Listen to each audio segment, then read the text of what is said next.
السلام عليكم ورحمة الله وبركاته. ود يراوي ميديا ቤተሰቦች ቻናላችንን ሰብስክራይብ ላይክ እና ኮሜንት በማድረግ ይወዳጁን። የኢስላም ማስረጃ የኢማም አልገዛሊ እድገትና መንፈሳዊ ፈተናዎች 40 ዓመት ሳይሞላውት በመላው የኢስላም ዓለም ውስጥ ትልቁና በጣም የተከበሩ ሊቅ እንደሆኑ አድርገው ያስቡ። ንጉሶች ምክረውን ይሻሉ። ተማሪዎች የእርሱን ንግግር ለመስማት ብቻ የሁለትና የሶስት ወር መንገድ ይጓዛሉ። ትምህርቶቹም የዘመኑን ታላላቅ ዩኒቨርሲቲዎች ይሞላሉ። መጽሐፍቶ በየአህጉራቱ ይሰራጫሉ። አንድ ሊቅ ሊመኘው የሚችለውን ነገር ሁሉ አግኝተዋል። ነገር ግን አንድ ቀን ጠዋት በተማሪዎቹ ፊት ትቆማላችሁ፣ ለመናገር ትሞክራላችሁ። ነገር ግን ምንም ቃል ካፉ አይወጣም። የዘመኑ ታላቁ ሊቅ ድንገት ድምጹን አጣ። ይህ ህመም ነበርን ወይስ ከአላህ የተላከ ማስጠንቀቂያ? ይህ የኢማም አቡ ሐሚድ አልገዛሊ አስደናቂ ታሪክ ነው። በኋላ ላይ የመላው ኢስላም ዓለም ሁጀቱል ኢስላም ወይም የኢስላም ማስረጃ ብሎ የጠራቸው ታላቅ ሰው። ጊዜን ወደ ኋላ መልሰን በ1058 ወደምትገኘው የፋርስ ከተማ ጡስ እንጓዝ። አልገዛሊ የተወለደው ከተራና ደሃ ቤተሰብ ነበር። አባቱ ታዋቂ ሊቅ ወይም ሀብታም ነጋዴ አልነበረም። የዕለት ጉርሱን በላቡ የሚፈልግ ደግና አላህን የሚፈራ ሰው ነበር። ከህይወቱ ከማለፉ በፊት ልጆቹን ዕውቀትን ለሚወድ ወዳጁ አደራ ሰጥቶ እንዲያስተምርለት ተማጸነ። ያቺ ትንሽ ውሳኔ ታሪክን የሚቀይር ትልቅ እርምጃ ሆነች። ወጣቱ መሐመድ ግን ከሌሎች የተለየ ነበር። ሌሎች ልጆች ሲጫወቱ እርሱ ጥያቄዎችን ይጠይቅ ነበር።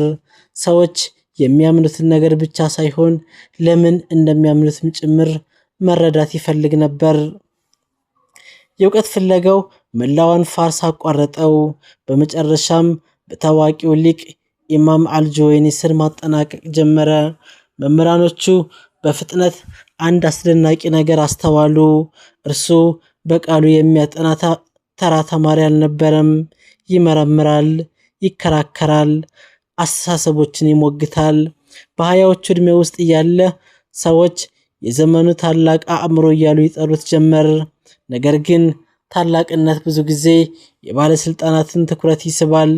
ብዙ ሳይቆይ በሰልጁቅ ኢምፓየር ውስጥ በጣም ተጽዕኖ ፈጣሪ የሆነው ባለስልጣን ስለዚህ ወጣት ሊቅ ሰማ። ስሙም ገዛም አልሙልክ ይባላል። እርሱም አልገዛሊን ወደ ባግዳድ ጋበዘው፣ ወደ ኢስላሙ ዓለም ታላቅ የእውቀት ማዕከል። ወደ ባግዳድ ስትገቡ አስቡት። ጎዳናዎቹ በሊቃውንት የተሞሉ፣ ቤተ መጻሕፍቶቿ በመጽሐፍት የተጨናነቁ፣ መስጊዶቿ በክርክርና በትምህርት የሚያስተጋቡበት ከተማ። በ34 ዓመቱ ብቻ ኢማም አልገዛሊ የታዋቂው ኒዛሚ ኮሌጅ ዋና ፕሮፌሰር ሆኑ። ተማሪዎች ከእስልምና ዓለም ማዕዘናት ሁሉ ይጎርፉ ነበር። ትምህርቶቹ ጥበብ የተሞሉ ነበሩ። ሞጋች ምክንያቶቹ የፈላስፎችንና የነገረ መለኮት ተመራማሪዎችን ክርክር የሚያሸንፉ ነበሩ። ታዋቂ ሆነ፣ ሀብታም ሆነ፣ ተጽዕኖ ፈጣሪ ሆነ። ነገር ግን አንድ ስህተት ያለ ነገር ነበር። እያንዳንዱ ጭብጨባ፣ እያንዳንዱ ሙገሳ፣ እያንዳንዱ ስኬት በውስጡ ባዶነትን ይፈጥርበት ነበር። ዝም ያለው ልብ። በኋላ ግን ሁሉ ነገር ተቀየረ። ታሪካዊ ምንጮች እንደሚያስረዱት ኢማም አልገዛሊ ከባድ መንፈሳዊ ቀውስ ገጠመው። የራሱን ንያና እውነተኛ ፍላጎት መጠራጠር ጀመረ። እያስተማረ ያለው ለአላህ ብሎ ነው ወይስ ለዝና? ይህ የውስጥ ጭንቀቱ በጣም ከመበርታቱ የተነሳ ማስተማሩን መቀጠል አቃተው። ሐኪሞች መረመሩት፣ ነገር ግን ምንም አይነት አካላዊ ህመም ሊያገኙበት አልቻሉም። ኢማም አልገዛሊ በኋላ ላይ በጻፋቸው መጽሐፍት ይህንን ጊዜ ህይወቱን የለወጠ ታላቅ ቀውስ እንደነበር ገልጾታል።